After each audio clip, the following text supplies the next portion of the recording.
sergeant from Fort Carson. He's accused of bilking close to 100 fellow soldiers out of money. As News First 5's Matt Stafford reports, the sergeant faces a number of charges, including theft and securities fraud.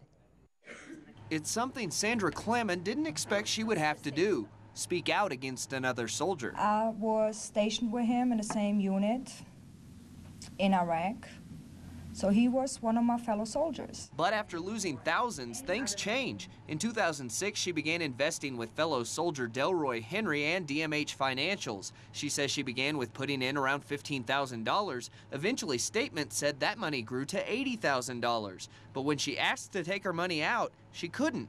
And after a few phone calls came a real shock. There was no license. There was no company. Law enforcement says Clement isn't the only one. They've identified 97 alleged victims. Most of them are in the military. While I was deployed, I realized I wasn't getting statements, and I figured something was wrong. That was 2007. Now Goddard is starting over her retirement planning. Right now, it's like everything is down the drain. You don't expect it from another soldier who you went to war with, who you know for 4 years. News First 5 looked into the address listed online for DMH Financials, a personal residence where a man claiming to be Henry's son answered the door. All I know is people are lying on him.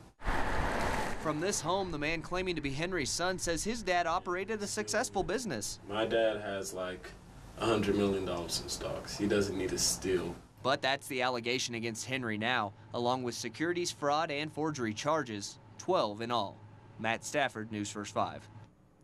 Authorities say the investigation is ongoing because potential victims may have moved away or are possibly deployed. Henry is being held on $500,000 bond and, if convicted, could face more than 90 years in prison.